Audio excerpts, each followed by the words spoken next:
If you take your credit card and you go shopping and you run up a large credit card debt, you're running a trade deficit with all those shops. Now, it would be pretty strange if you then blamed all the shop owners for having sold you all those things. You're ripping me off, you're ripping me off, you're ripping me off, I'm running a trade deficit. That is the level of understanding of the President of the United States. The trade deficit does not represent at all trade policies. It represents spending relative to production or earnings. We call that an identity. I teach it in the second day of my course in international monetary economics. Trump never made it to the second day. So he says, you're running a trade deficit. Look, they're all cheating me. But all that's happening is the United States is outspending its national income. And you can look at the national income chart. You can add up consumption and investment and government spending, and you could subtract off gross national product, and lo and behold, what will that equal? Not approximately, exactly. That will equal the current account deficit, which is the comprehensive measure of how much you spend on goods and services versus how much you sell in goods and services. So the United States runs a current account deficit because it spends more than it produces. Why does it do that? We have a big credit card in the United States. It's called the national government. The US government spends about $2 trillion a year more than it takes in revenues. What it's doing is making transfers to the American people and to American businesses. It doesn't tax Americans for those transfers because, here's another little fact, because the congressmen that vote on the budget got into office by being paid for their campaigns by rich people who don't like taxes. So the political system says spend, but don't tax us. So we run a chronic deficit in the United States. That spending goes out either as transfer payments or goods and services, and that's more than our national income, which is about $30 trillion, and our spending is about $31 trillion. And that's our trade deficit. And for that, Donald Trump blames the world. Okay, I fail him for this if he were my student. He's my president. It's a little weirder because when he did this, in 2 days, the world lost $10 trillion of market capitalization. By the way, where did it go? Did it get transferred from here to here? No, it got destroyed. Why destroyed? Because trade, something also the President of the United States doesn't understand, is mutually beneficial.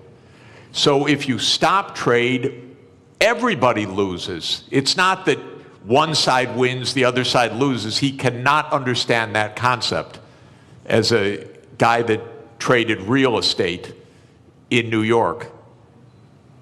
So his idea is somebody had to win, somebody had to lose. But what happened when he made this announcement was $10 trillion was wiped out worldwide. It's not that the US went up and they went down. No, everybody went down. Because the whole world system is based on a division of labor, and he's breaking that division of labor into pieces. So then people said, this doesn't make sense. Even the very rich people that gave him the money for him to get into office started saying this doesn't make sense. The hedge fund managers who were his big campaign contributors. Elon Musk, who paid for his election, became prime minister.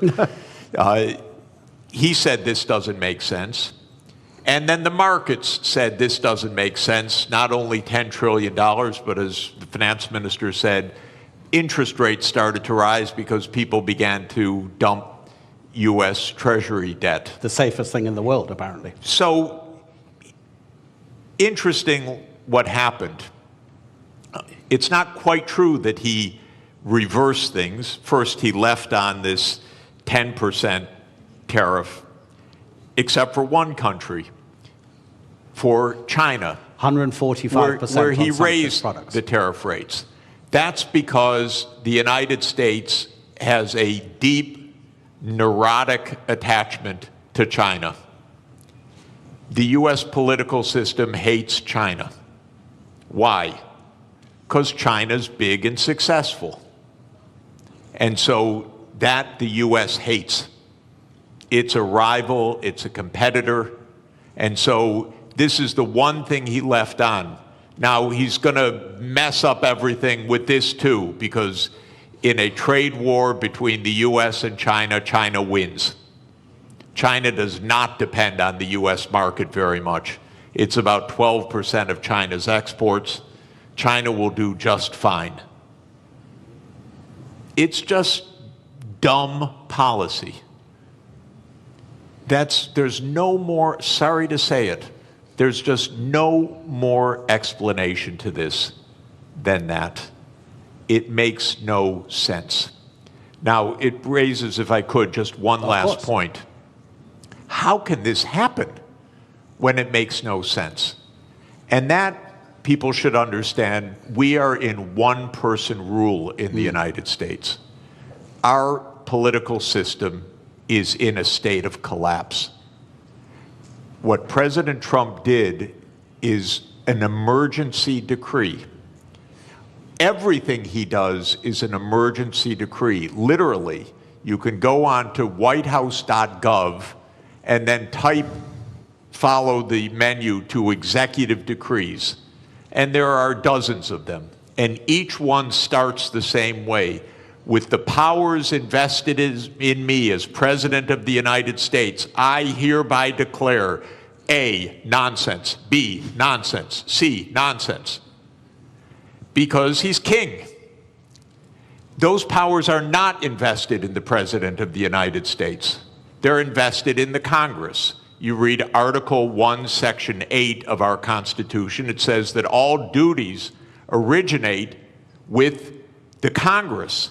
And specifically in the lower house, all legislation has to start in the House of Representatives. But the U.S., starting in 1945 after World War II, became a military state to a large extent. And so it sprinkled in its legislation emergency, emergency, emergency. And Trump doesn't have to prove anything's an emergency, he just has to say something's an emergency. So suddenly the trade deficit became an emergency, and on that basis he issues a one-person rule. Even his aides don't know what he's doing. You raise one final interesting issue, which is that the market recovered about $4 trillion when he reversed. Anyone who knew that 5 minutes before made billions. This is not the cleanest government in the world, I can tell you. I'd be hugely surprised if some people didn't know just a bit ahead of time, starting with members of the U.S. Congress, by the way. Look, we'll get into the more general issues about protectionism and the end of globalization, in a minute, but I think what's happening and the directives coming from the White House is such a perfect example of what this panel is about. I'd just like to stay on this just for a few more minutes. Minister, is protectionism always a short-term aim And does it always come at the expense of the longer-term gain? Donald Trump hasn't said it in public, but apparently in private, during his first term, he was asked about the problem of the US national debt. And his answer was, I don't care because I'll be dead by the time it's a problem. And apparently that's also his approach to the climate crisis. So is this protectionism coming from the White House, a short-term fix which is going to hurt America in the longer term in terms of how it grows? It's not a fix. It's apparently a quick fix, but it's fundamentally flawed, as Professor has very clearly stated. Look, protectionism is nothing new. If you look at post-global financial crisis, the number of annual trade restrictions have gone up dramatically.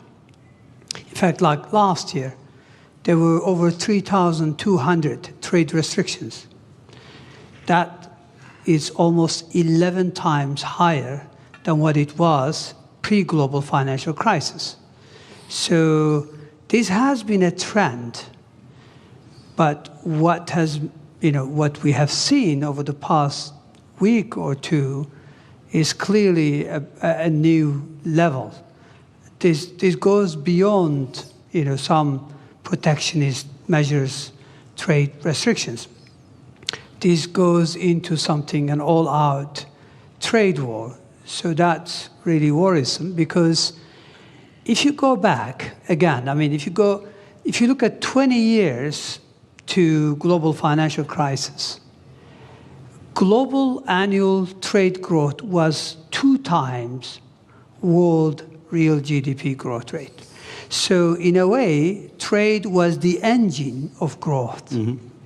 Now that engine has been slow. So if you look at post-global financial crisis, global trade growth barely kept up with real GDP, global GDP growth. So that's no longer really one of the kind of like a strong engine. But I think the way things are now, if current state of affairs is sustained, we may end up actually protectionism dragging global growth. It is not only growth, it's really, there are many, additional fallouts from this type of policies. Absolutely, yeah. Yeah. So the answer to your question, this is not a fix. This is a fundamentally flawed, policy perspective. Obviously, countries have choice. They always have a choice. But we would rather, see world moving back to rule-based, multilateral framework, where everyone benefits. I think I agree with Professor. Over 1 billion people since 1990s have been lifted out of poverty, predominantly in Asia. I'm talking about absolute poverty here. And that's largely thanks to, trade and growth associated with that trade. So it is worrisome that we are now experimenting policies that may actually reverse some of these gains, which I think were very important. 1 billion people out of absolute poverty cannot be underestimated. It's quite significant. Now, admittedly, trade do cause geographic dislocations, but the solution is not protectionism. The solution lies more internal sound policies, structural remedies, but also you can deploy tax policy incentives and other things to address, dislocations in regions caused by, global trade openness. So it's not a level, but protectionism will create more inequalities. It will create bigger problems. Already you've got significant headwinds for global growth. Aging population, high global indebtedness, impending climate crisis. So protectionism is going to be yet another big blow to long-term growth outlook. And that's why growth is barely, sustained at 3%. I think the risk is that we will move to a new era where per capita GDP growth will almost disappear if we continue down this path. Really interesting what you say about protectionism having fallout in other sectors, and we will get on to that, about how it might affect cooperation on the climate crisis, global health, et cetera, et cetera. But let's use one country as a particular example about how a nation can react to protectionism. So we have the US tariffs, which in 90 days will come into effect beyond the 10% that Donald Trump has placed. Let's take two rich countries. UK and Singapore will stay at 10%. Bangladesh and Botswana will both go up to 37%. Laos will be 48%. Syria will be 41%. Lesotho in southern Africa will be 50%. In 2023, the US exported to Lesotho $7.33 million worth of goods. Lesotho in that same year exported to the United States $228 million. The US GDP per capita in 2023 was $82.8 thousand per person. In Lesotho, it was $916. Gentlemen, how does a country like Lesotho deal with the protectionism coming from the US? Minister?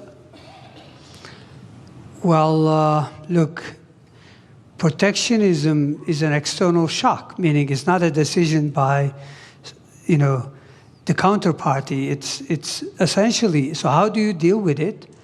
I guess you focus on regional integration, as an antidote of protectionism. So regional connectivity, regional integration would be one way forward.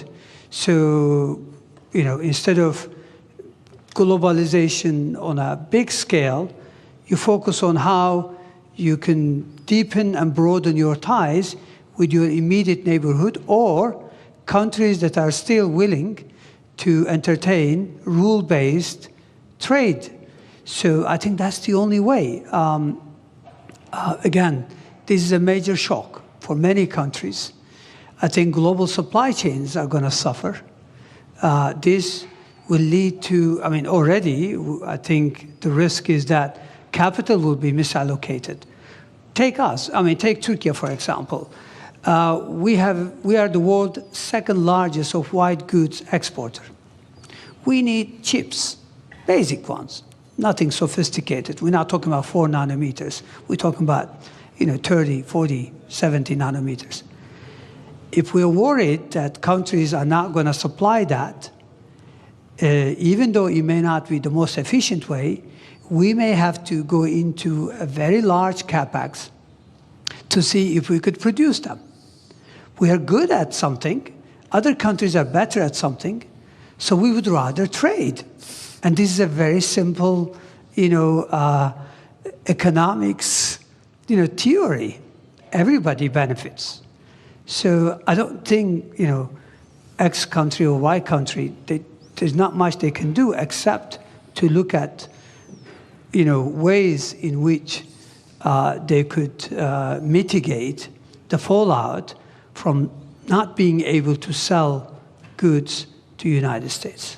But Professor, that takes a long time to arrange because, of course, the shock is immediate. You can't make deals that quickly, can you? I think the particular tariff rates that Trump announced last week that led to that financial bloodbath are not going to come back. So I don't think we're going to hear again about those numbers after 90 days. 90 days in U.S. time now is infinity. It's eternity. We'll never hear those numbers again. Where did those numbers come from? Something, again, so stupid you can't believe that any country would do this. But the idea is the following. As I said, if you want to know what your trade balance is, you earn some income, so you sell some services to somebody and you buy things. And if you spend what you earn, you're in trade balance. Technically, you're in current account balance. Now, most of us, I work for one employer, my university, So I run a big trade surplus with my university, and then I run a pretty big trade deficit with the grocery store that we buy our groceries from, and if I have to buy shoes, I run a trade deficit with the shoe store, and so forth. Trump's idea, just to add to the craziness of it, is that you should run a trade balance with everybody, not an overall trade balance, but a trade balance with everybody. So you should sell a little bit, you should work a little bit for your shoe store, you should work a little bit for your grocery store, you should go around anytime you want to shop, you trade something. I'll write you an essay if you'll sell me shoes. And you make your living somehow trying to balance your trade with all of your counterparts. Well, this is insane. This is why we have a market economy. You don't have to have balance with every transaction that you do with somebody. But what Trump said was, oh, Lesotho, they sell us more than we buy from them. So they're cheating us. That's literally what he said. Literally what he said. Okay, is it completely delusional or rhetoric? It's delusional, okay? Just so you know. It's weird. But anyway, now then he calculated a formula. Okay, Lesotho, we have to tax them by the amount to reduce the imports from them so that we have balance with Lesotho. And then they made some absolutely stupid formula that you would not accept in a first year, third week class. It came out of the U.S. Trade Representative's office. They probably were told, do it overnight, the boss wants it. And then they came up with a list of tariffs, country by country, based on the bilateral trade balance. You cannot make this stuff up. This is not it used to be not a Mickey Mouse country, my country. But this is Mickey Mouse. This is not, and I apologize to Mickey Mouse. He would not do this. Mickey Mouse is smarter than this. So we are in a crazy land, actually, with this. Now, it stopped for a moment. We'll never hear those numbers again. I don't know what we'll hear in 3 months. God help us, really. Because it probably won't have to do with trade. It'll have to do with something else. But we can't normalize this as what's the rationale, how to negotiate, what to do. Of course, 60 countries immediately said, we'll rebalance with you. And the President of the United States literally used the language I'm about to use. I'm quoting him because otherwise I would never say this. He said, 60 countries are coming to kiss my ass. He said that in a public speech, the President of the United States. So this is, I'm sorry, I apologize. No, but it's presidential language. Yeah. Okay? I'm only speaking at high political terms. So we cannot normalize this. We have to say no. We didn't spend 100 years on 200 years, 207 years since David Ricardo put forward the idea of comparative advantage, okay? And we have been building the trade system since the ruins of World War II for 80 years. And we have been building the World Trade Organization, which the U.S. led the creation of, I think it's fair to say, for 31 years. This should not be normalized to try to figure out what is the theory of this. And it's a more fundamental point, ladies and gentlemen. The United States is a rogue nation right now on many things, not just on trade, but on making Gaza into the U.S. Riviera, on whatever it wants to say. It's a little bit of a rogue nation. For the world to hold together, the rest of the world has to say, we're not going down crazy lane. We're going to be responsible. We're going to go to the UN. We're going to go to the World Trade Organization. We're not going to get into this downward spiral. Because if we normalize craziness, there is no way out. You mentioned Mickey Mouse, but there's a kind of a theme here from Bloomberg, the news agency. These are its headlines in the morning and the afternoon of Tuesday, Wednesday, and Thursday. Tuesday morning, this is madness. In the afternoon, a clown show. On Wednesday, stocks keep falling.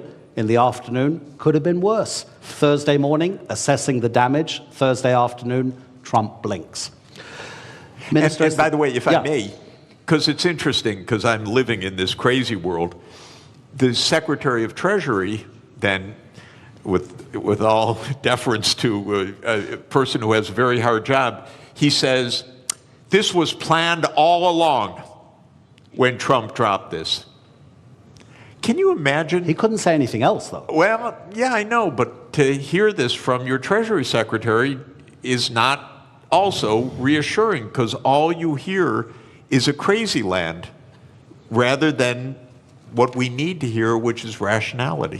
Okay, so let's make it more general for the moment. And by the way, ladies and gentlemen in the audience, I'll give you a few minutes at the end if you want to ask our two panelists a question. We'll try to get a few questions in from the audience. So to broaden it out, Minister, as the professor says, and pretty much everybody agrees, protectionism doesn't make economic sense because in the longer term, it's going to cost everybody. So what's driving increasing protectionism, not just in the United States, but in other nations as well? Because if it doesn't make economic sense, does it mean it then becomes a political statement from the person imposing that protectionism to almost appear as like a nationalist moment to bring people towards that decision maker politically rather than economically?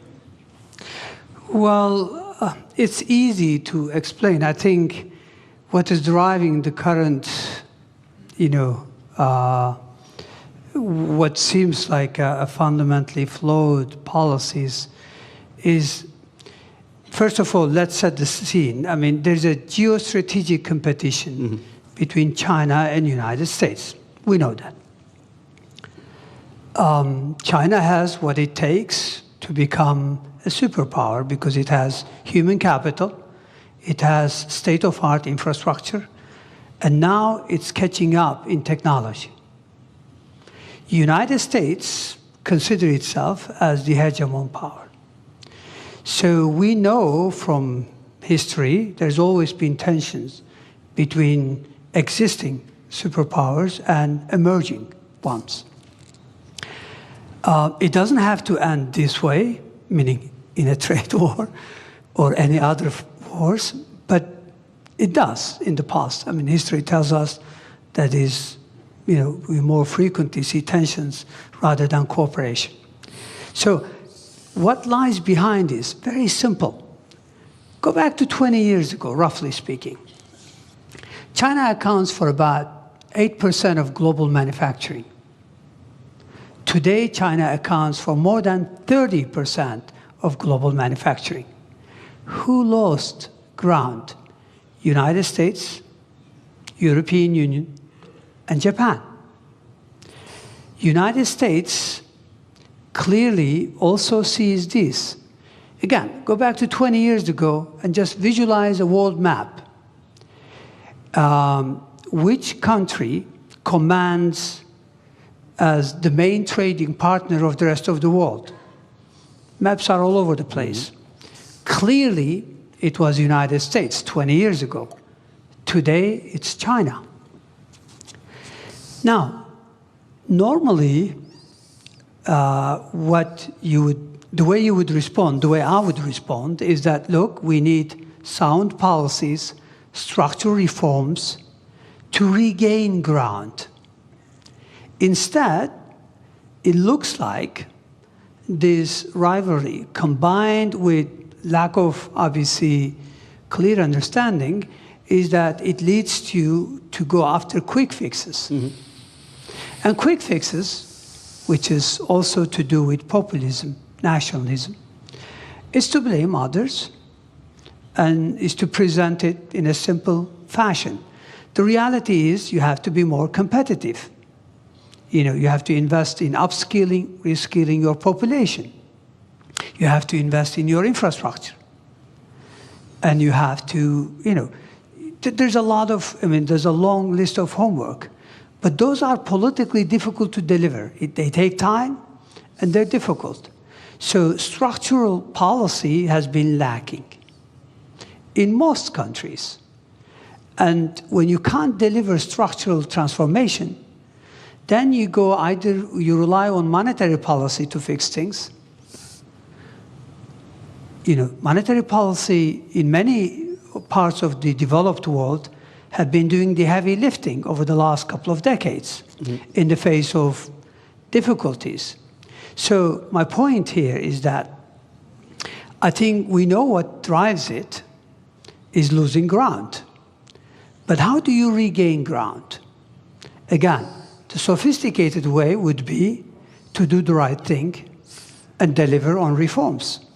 The easy way would be to blame everyone else and come up with high tariffs as a fix. Let's see. Okay, so protectionism is also not helping your friends to concentrate more on yourself rather than the outside world. We know that the drastic cuts to USAID, the Agency for International Development, has already or is going to cost lives. Myanmar's recent earthquake, the Americans have been for decades maybe the most important first responder, sending hundreds of rescue workers. They sent 3 administrators. They didn't send a single rescue worker. They laid off recently some people working for the federal government on the US nuclear program. They realized very quickly within a couple of days that it was actually a national security issue, so they were told to come back to their office. The office said, sorry, they've been excluded from their federal emails, so we can't get in touch with them. So they couldn't re-employ them. Professor Sachs, when you were president of the Earth Institute at Columbia University, it focuses, I've got to read this from the notes, it focuses on sustainable development, this institute at Columbia, including research in climate change, geology, global health, economics, management, agriculture, ecosystems, urbanization, energy, water, everything that we need to live. So how does protectionism affect these kinds of relationships between one country and another country? Yeah, It's actually I want to answer deglobalization. that by continuing on with the brilliant explanation that the minister just gave about the hard stuff and the easy stuff. Yeah. So just to say, in American politics, the swing states in the presidential elections in the last 3 elections in particular have been the Midwestern states. So those are states like Michigan, Indiana, Illinois, Ohio, Pennsylvania, Wisconsin, Minnesota. These are states that can go either way. And those states did suffer a decline of employment in manufacturing, not only or even mainly because of trade, but also heavily because of automation over the last 40 years. I come from Detroit, which is Motor City, used to be, and I used to go when young on school field trips to see the assembly lines, and there were actually workers on the assembly line.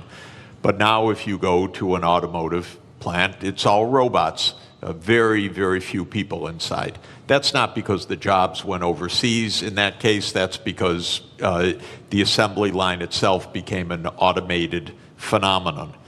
So Trump is giving an answer to those swing states.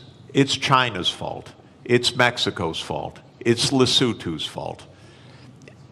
What the minister said is really important, that when he said that trade benefits the economy, but it could hurt some sectors.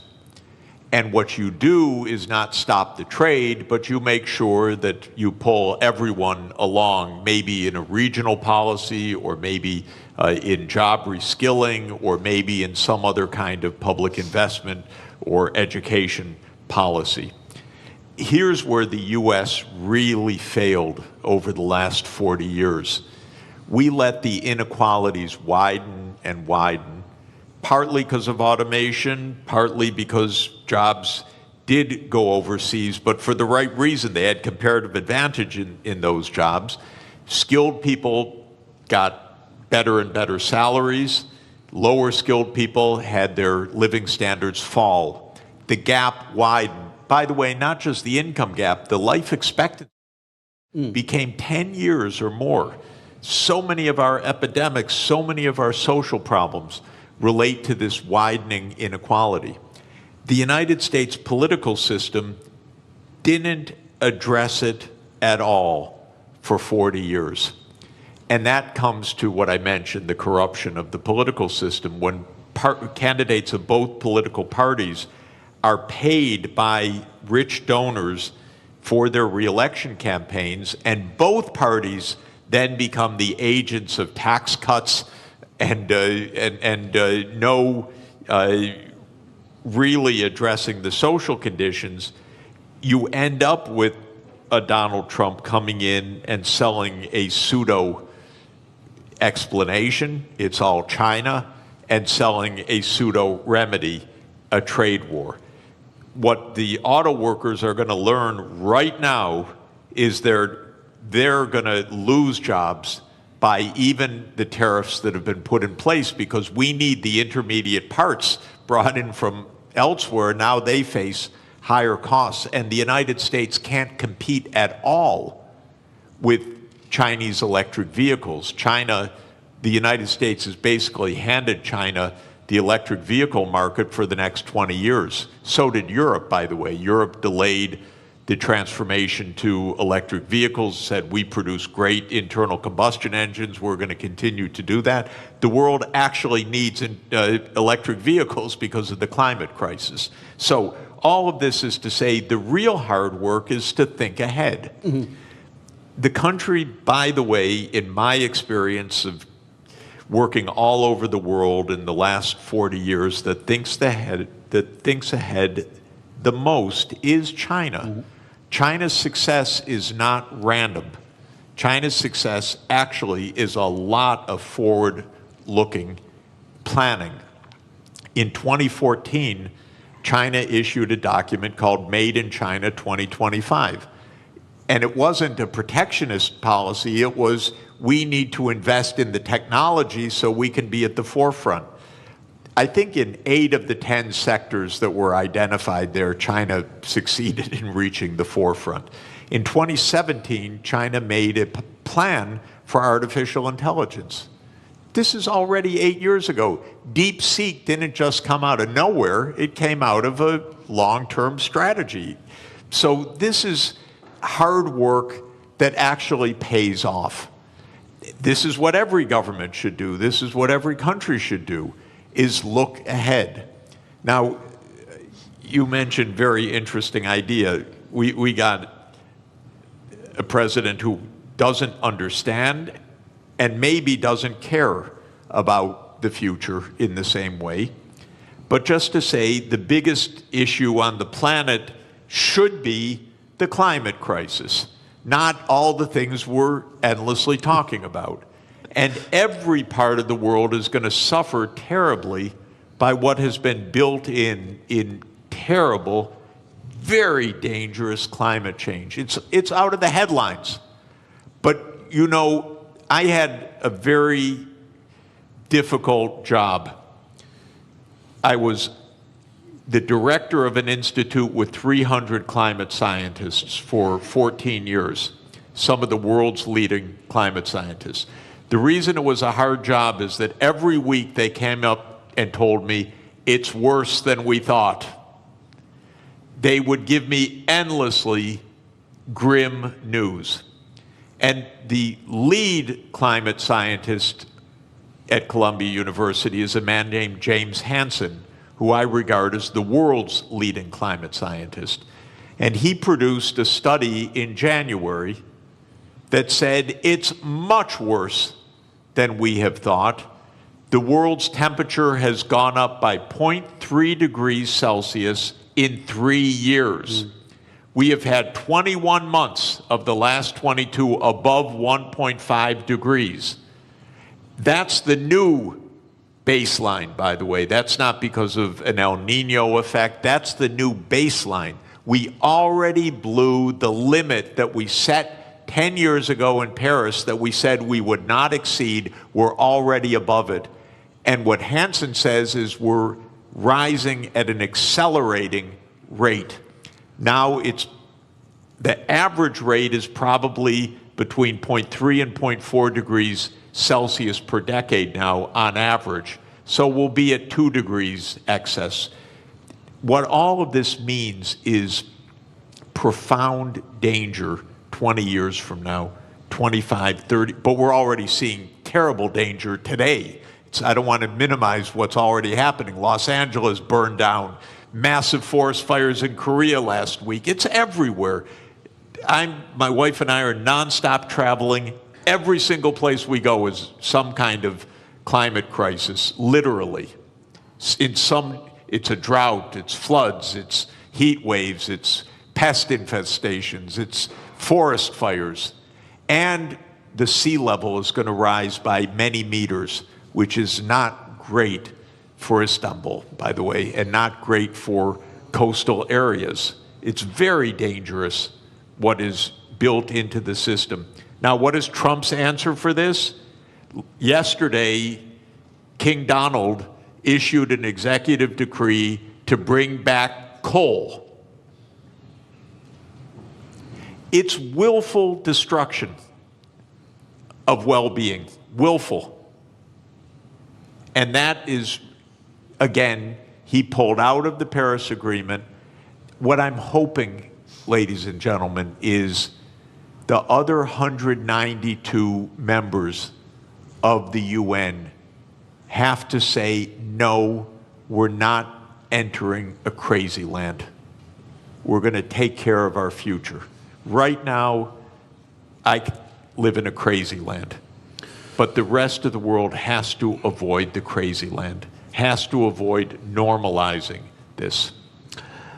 I don't know if any of you saw it during the height of the coronavirus pandemic. An Australian artist, cartoonist, drew a cartoon which had the first tidal wave, kind of a tsunami of economic recession. There was a bigger tidal wave tsunami behind it, which was COVID-19, and then a huge one over both of them, which was the climate crisis. So get ready, I'll give you a chance to ask a few questions, but I just wanted to address one final issue to the minister. And I was getting a bit depressed, Professor, when you were talking about that. I tell my kids since they were born, they're now 21 and 19, live anywhere you want in the world, but don't live near the coast or near a river. The professor is saying that the climate crisis is going to be one of, probably, I'm kind of, putting words into your mouth, Professor, that deglobalization, if it becomes more and more of a popular sentiment and policy, the climate crisis will be affected because of a lack of cooperation through deglobalization. Minister, what other big dangers do you see if the trend of deglobalization gathers pace? Well, as I mentioned earlier, in addition to the impending climate crisis, which could have a devastating impact on the future of humanity, I think we are faced with significant headwinds that already exist, but some of them could become more complicated. One of them is high global indebtedness. Mm-hmm. If protectionism clearly goes the way it is today, meaning if we really go into these trade wars, and if this leads to higher inflation, even for a couple of years, if that's the case, then that means long-term interest rates are likely to rise. And if that is so, then many countries are already struggling to manage the debt service. Global indebtedness, if you look at it, overall indebtedness was 328% last year. 328% of GDP. Yeah. This is huge. When interest rates are very low, no big deal. But when rates go up, clearly that's a big issue. I mean, look at the Turkish scene. Yes, we've had a domestic domestic issue that led to some market turbulence. But what happened post-April 2, CDS have gone through the roof. CDS are country risk premium. Our external bond yields, 10-year, 5-year, they all gone up significantly on the back of these tariffs. I think there are already many countries, according to UN, that pay more on interest on that than what they are able to earmark for education and healthcare combined. So I think we already have issues such as indebtedness that the current trend could exacerbate. Aging population already could create huge constraints on public finances going forward. So those are some of the additional headwinds that exist that could actually serve as speed limit or a drag on growth. So I think the world, and I agree with Professor that the world has to, rather than going down this path, we need to cooperate more. We need to work more closely on climate change, on how to address other problems, because protectionism will also lead to probably global inequalities. If you don't allow AI chips to be freely available to everyone, clearly that's a big issue, because then many countries will be left behind in terms of tapping this AI that has immense potential to boost productivity. Protectionism is not limited to trade of goods and service. It's now associated with financial flows, with diffusion of technologies through FDI. So clearly, I think we'll be worse off unless we cooperate, unless we return to multilateralism. But sadly, right now, it's all about shift to minilateralism. A few countries getting together, but that's not enough. I think issues are too big for few countries to address. I think the rest of the world should come together. So yes, there are significant challenges. When you mentioned aging population, I have a good example from Europe, that only 2 countries on the entire continent are having enough babies to sustain their population level.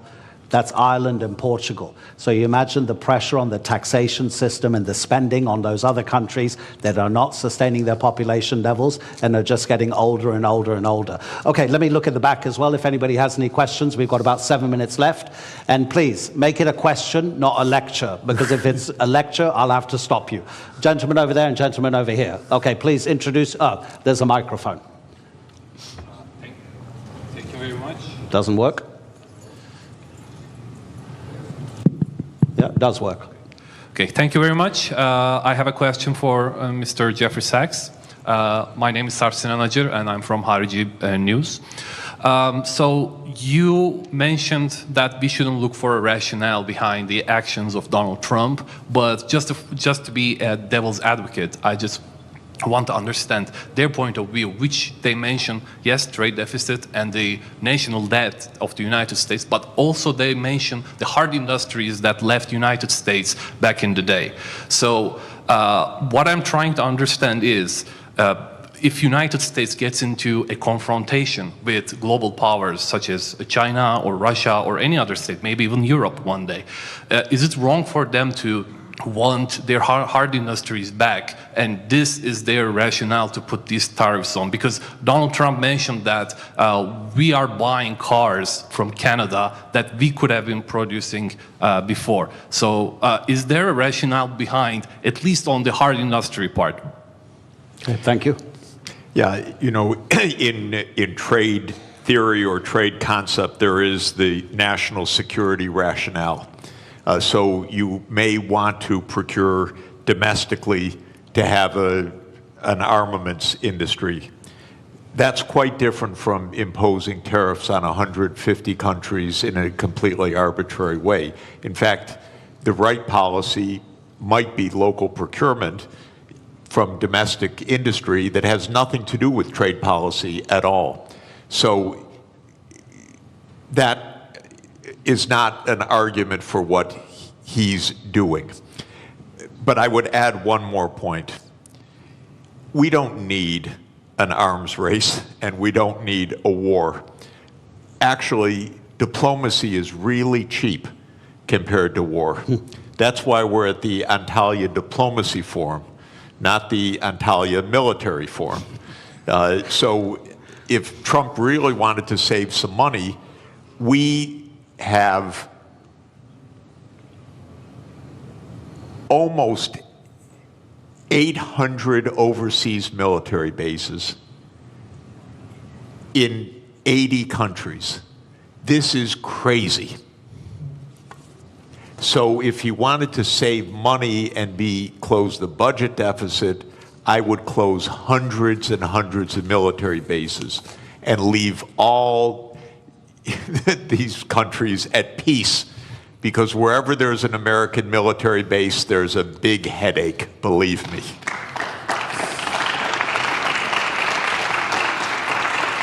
Sir, okay, is your question to the finance minister? Is your question to the finance minister or to the professor? Because I want to even things up. I would come back to you if it was for the professor, but if you, okay, let's address it to the finance minister.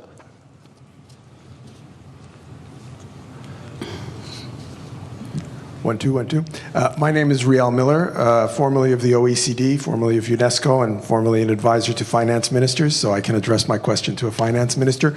One of the things that's tremendously tempting, and it was really in part of what the last question was about, was the hard industries, right? So now let's go back to being an extractive economy. Coal mining, you know, in Canada, I'm Canadian originally, beaver skins, right, that we sent over. So resources, right? Now, we have seen in the past, historically, when there was a move from natural resources to manufacturing, it was quite difficult for the society and the politics to change, because the oligarchs of resources were not the oligarchs of manufacturing. So I have a question which relates to the historical context we're in. What if we're moving to intangible economies? What if we're moving away from tangibles in general, and those robots are going to take care of producing intangibles? How do we talk to people who are nervous and worried because they're accustomed? I go to Germany and I say, can Germany be rich without producing cars? And they go, oh, never. I said, well, could Britain be rich without producing coal? Never. And so we have this historical difficulty of making the transition. And I wonder what you can say in a country like Turkey, where you are making the transition through industry, and China through catch-up and convergence. But can we begin to talk about going beyond the tangible economy? Of course, we can imagine, because if you look at the last couple of 100 years, there has been significant, trends. I mean, if I'm not mistaken, if you go back to 200 years ago, 90% of employment was in agriculture. Today, in developed West, it's about 1%, 2%. But we are much better off. So I think we can extrapolate. It's true that we may achieve artificial general intelligence soon, meaning within a year or two, and according to experts, maybe artificial superintelligence within 5 years. And assuming that also gets converted in robotics and advanced manufacturing, chances are the traditional employment will no longer be there. So we have to come up with, obviously, so that's why I think, it seems like today's debate, considering what is ahead of us, a bit outdated.